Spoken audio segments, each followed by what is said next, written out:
అండి, ఈరోజు రెసిపీ మునగాకు పప్పు. పప్పుకు కావాల్సింది పప్పు కడుక్కొని 2 విజిల్ వచ్చే వరకు పొయ్యి మీద ఉడికించుకోవాలి మెత్తగా. పప్పునైతే ఉడకబెట్టుకుంటున్నా. 3 విజిల్ వచ్చే వరకు ఉడికించుకోవాలి పప్పు.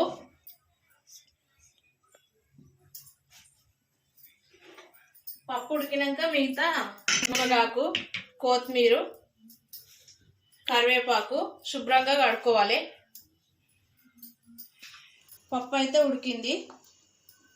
మునగాకు శుభ్రంగా కడిగి పప్పులో వేసుకుంటున్నా. ఒక టమాటా 2, ఒక ఉల్లిగడ్డ, 2 పచ్చిమిరపకాయలు,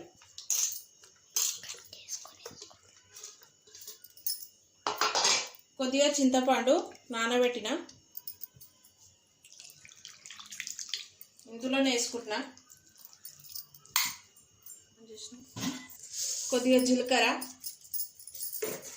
మునగాకు హెల్త్కు చాలా మంచిది. తగినంత కారము, అంటే పచ్చికాయలు కూడా వేసిన 2, తగినంత వేసుకోవాలి.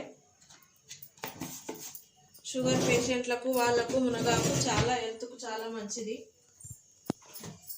అల్లం వెల్లుల్లి పేస్టు. ఇది ఒక 2 విజిల్ వచ్చే వరకు ఉడికించుకోవాలి. మునగాకు పప్పు రెడీ అవుతుంది.